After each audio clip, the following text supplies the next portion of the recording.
They say hunger doesn't always appear as an empty plate. Sometimes it's a child pretending he's full so his mother can have the last bite. In a small diner, life continued as usual, orders being called, spoons tapping, while one boy stood near a corner booth, watching a stranger's untouched bowl of soup. He hesitated, swallowed his pride, and quietly asked, "Sir, my mom is hungry. Can I take the leftover soup?" The man he approached, Jason Statham, looked up with eyes that had seen many struggles, but none like this one. What he did next felt almost unbelievable. Before we continue, I want to thank you for being here. Every story we share is about more than what's visible. It's about compassion, courage, and the small decisions that still matter in a world that often overlooks them. If you enjoy stories that warm the heart and highlight the good that still exists, consider subscribing. It's free, it helps us grow, and it ensures you never miss a story like this. The diner was the kind of place people tended to forget. A place where time moved slower, where the smell of old coffee lingered longer than most customers stayed. Rain tapped softly against the windows, forming patterns as neon lights flickered outside. Jason sat in his usual booth, third from the window in the back corner. He preferred this spot because it faced the entrance. Old habits are hard to break, and for a man used to watching his surroundings, even a chair's position mattered. He wasn't there for the food. Not really. It was simply a quiet place to think, somewhere to be just another face nobody noticed. He had ordered a bowl of soup, something warm on a cold day, but he hardly touched it. Across the diner, a young boy stood near the counter. He looked smaller than his age, wearing clothes a size too big. His soaked sneakers squished slightly as he shifted his weight. In his hand was something crumpled, maybe a note or a few coins. His eyes moved between the waitress and his mother, who sat close to the door, shivering inside an old coat. No one paid them any mind. People rarely do. The waitress, exhausted but kind, offered the mother a small smile. "We're closing soon," she said gently while wiping the counter. The woman nodded, her voice faint. "I know. I'm sorry." The boy tugged at his mother's sleeve. She shook her head softly, but he didn't stop. He glanced again at Jason's booth, at the half-eaten soup still steaming lightly. His lips trembled as he whispered something to his mom. She closed her eyes for a moment, as if bracing herself, then gave a weak nod. The boy inhaled deeply and walked toward Jason. His steps were slow, unsure. He reached the side of the table, gripping the chair like it was the only thing steadying him. Jason lifted his gaze from his thoughts. Their eyes met. The boy's voice was barely louder than the rain. "Sir," he said, "my mom's hungry. Can I take the leftover soup? Just one spoon." The diner fell silent. Even the hum of the fridge seemed to pause. A few customers nearby shifted slightly, pretending not to listen. Jason blinked. For a moment, he wasn't sure how to respond. He had faced opponents twice his size in fights that shook the ground. But this small voice asking for a single spoon of soup, hit far harder. He looked at the boy closely. His pale cheeks, lightly trembling hands, worn sleeves, and red knuckles from the cold. This wasn't just hunger. It was life stretched thin. Jason spoke quietly. "Where's your mom?" The boy pointed toward the table by the door. She sat upright, trying to appear calm, but her eyes revealed exhaustion, guilt, and love all at once. Jason nodded. "Come here." The boy hesitated. "Sir." Jason slid the bowl toward him. "Take it. Not one spoon, the whole bowl. Sit down." The boy's eyes widened. "Really?" Jason gave a small nod. "Really? And bring your mom, too." The boy ran back to his mother. She shook her head at first, embarrassed, whispering that she didn't want charity. But Jason could see her resolve weakening under the weight of her son's hopeful eyes. Slowly, she stood and followed him. When they reached the booth, she stayed a step back. "We're fine," she said quietly, her voice unsteady. "He just gets curious sometimes." Jason motioned to the seat across from him. "Ma'am, it's just soup. Please." For a moment, pride and exhaustion flickered behind her worn-out expression. Then, after a soft breath, she sat. The boy climbed in beside her. The waitress noticed and came over. "Everything okay here?" Jason nodded. "Could we get 2 more bowls of soup, please?" The woman turned sharply. "No, we." Jason gently cut in. "It's cold outside. Let's warm up first." The waitress gave a knowing smile and walked off. The woman looked at Jason, unsure whether to express gratitude or refuse again. Jason broke the silence. How long since you've eaten? She hesitated, then whispered, Yesterday morning. Jason nodded slowly. And your boy? She gave a faint smile. I let him finish the last bit of bread. Mothers usually eat last, right? Jason's expression softened. Yeah, he murmured. They do. The soup arrived, filling the booth with a warm, simple smell. The boy grabbed his spoon eagerly but paused when he noticed his mother watching. She gave him a small smile. Go ahead. Jason watched the boy take the first bite, his eyes closing as if it were the best thing he'd had in days. The woman, though, kept her eyes on her hands, her fingers tightening and relaxing. Jason spoke again, his voice low. You from around here? Used to be, she said. Lost the apartment 2 months back. My husband. She stopped as her throat closed up. He's gone.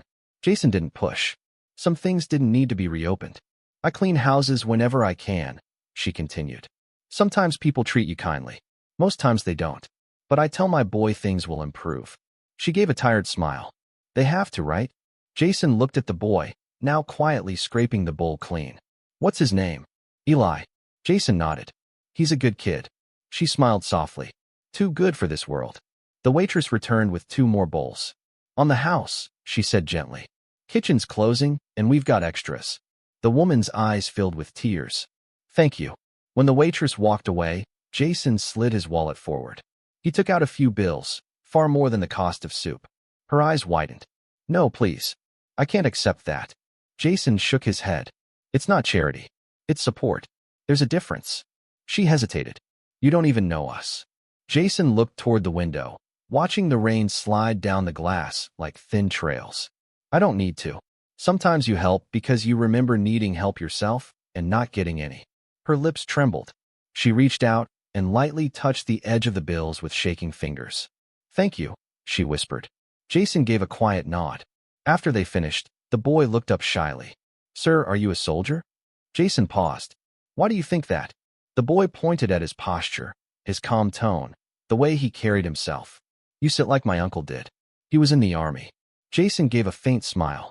Something like that. Did you ever get scared? The boy asked. Jason thought for a moment. Every day? But being brave doesn't mean you're not scared. It means you still do what you need to do. The boy nodded, thoughtful. Like when I asked for soup. Jason let out a soft chuckle. Exactly like that. The woman smiled for the first time that evening. He's brave, that's for sure. Jason leaned back. He's got more than bravery. He's got a good heart. The diner grew quiet as the last customers left. The waitress wiped down tables, humming gently. Outside, the rain eased into a steady drizzle. The woman checked the clock and stood. We should go, she said softly. We don't want to take up space. Jason stood as well. You're not taking up anything. But where are you headed? She hesitated. There's a shelter downtown. If it isn't full. Jason frowned. Not safe this late. I'll drive you. She shook her head quickly. No, we can't. You've already done enough. Jason's voice lowered. I insist. I'll make sure you get there. Her eyes shimmered. You don't have to. I know, Jason replied gently, but I want to. Outside, the cold air cut through their clothes. Jason opened his car door, helping the boy in first. The woman paused again, then whispered, You don't meet many good men anymore. Jason glanced at her, his voice quiet. You'd be surprised. Sometimes good men just stay quiet. They drove through the wet streets, city lights reflecting off the puddles like scattered stars. The boy, full and sleepy, leaned into his mother, holding her hand. Jason kept watching the road, though his mind wandered, thinking of faces he'd met before, promises kept and forgotten, and kindness lost and rediscovered. When they arrived at the shelter, the woman turned to him. I don't know how to thank you. Jason offered a faint smile. You already have. Just keep moving forward. She hesitated, then asked, Will we see you again? Jason looked at her briefly, then at the boy resting in her arms. Maybe, he replied, but I think you'll manage. She nodded, eyes shining under the weak streetlight. God bless you. Jason waited until they were safely inside before he drove away. Back at the diner, the waitress was closing up when Jason returned. Forget something? She asked. Jason set a folded envelope on the counter. For them, he said. If they come back. The waitress nodded with quiet understanding. You're a kind man, sir. Jason glanced at the window where the rain still tapped softly on the glass. Just someone who knows what it's like to be hungry, he said in a low voice. He stepped outside into the night, lifting his coat collar as his footsteps faded into the rain, leaving behind a simple act of kindness that would reach farther than he realized. Morning arrived gently. The rain had stopped, leaving the streets gleaming like mirrors, and life continued as though nothing had changed. But for the boy and his mother, that night at the diner meant everything. Inside the shelter, warmth replaced fear. The woman, Claire, hadn't slept in a real bed in weeks. She woke early and checked that her son, Eli, was still snug under the blanket. He slept peacefully, a neatly folded napkin clutched in his hand. She carefully took it and noticed the writing. Just a short message, written in neat letters. Keep your head up. You're stronger than you think. No name, only small initials that looked like JS. Claire smiled softly, a tear slipping down her cheek. She didn't need to wonder who left it. Across the city, Jason sat at a red light, coffee in hand.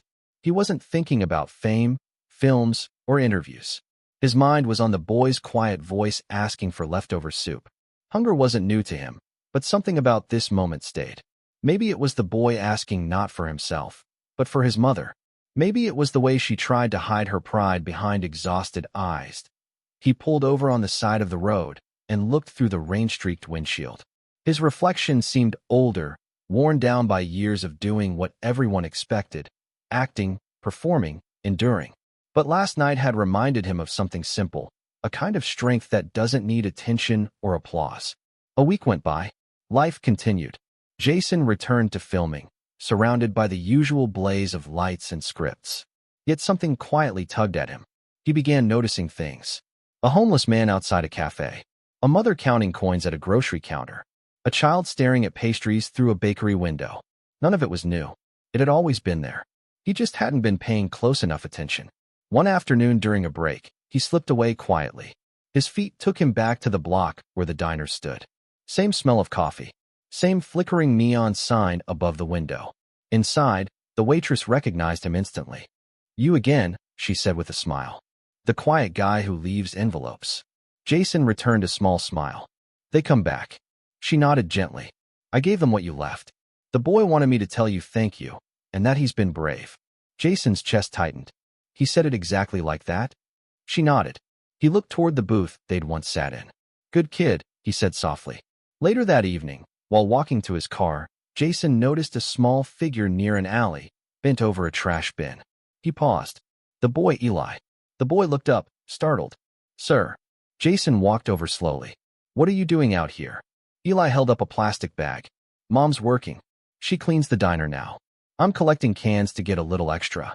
Jason frowned and crouched down. "You don't need to do that." The boy shrugged. "I don't mind. Mom says we're lucky now. We have a room." Jason gave a faint smile. "Lucky, huh?" "Yeah," Eli said, smiling back. "She says people can be good if you look long enough." Jason's eyes softened. "Your mom's right." He looked at the bag of cans, then back at the boy. "How about I offer you something better?" Eli tilted his head. "A deal." Jason nodded. "You help me out sometimes, simple things. And in return, I'll make sure you and your mom never have to search through bins again." Eli hesitated. "What kind of things?" Jason smiled. "Honest work. Helping at the gym, cleaning up, keeping things organized. You can handle that." Eli lit up. "Yes, sir." Jason held out his hand. "Then it's a deal." They shook hands, a small palm and a much larger one, quietly sealing a promise neither fully understood. Weeks turned into months. Eli began arriving at Jason's gym every weekend. He swept floors, folded towels, and absorbed Jason's calm lessons on discipline and respect. Sometimes Jason taught him small things, how to stay steady under pressure, how to stand firm even when scared. One afternoon, while Eli was tidying near the punching bags, Jason asked, "How's your mom doing?" Eli beamed. "She's saving up. We're moving to a small apartment soon. She says it's the first step." Jason nodded. "That's good. Are you proud of her?" Eli frowned slightly. "Shouldn't she be proud of me?" Jason smiled. "She is. But it's good to tell her you're proud, too." Eli thought seriously, then nodded. "I'll tell her tonight." But life, as always, shifted. One night, Jason was locking up when his phone buzzed. It was the waitress. Her voice shook. "Jason, it's the boy. Something happened." His heart sank. "What is it?" "It's his mom." She collapsed. They said exhaustion, maybe more. He's at the hospital. Jason got there within minutes. The hallway smelled of bleach and worry. He found Eli sitting alone, eyes red, trying not to cry. Jason knelt beside him. Hey, champ. Eli looked up. They said she needs surgery, but they don't know if she can afford it. Jason didn't reply. He stood, walked straight to the reception desk, and pulled out his wallet.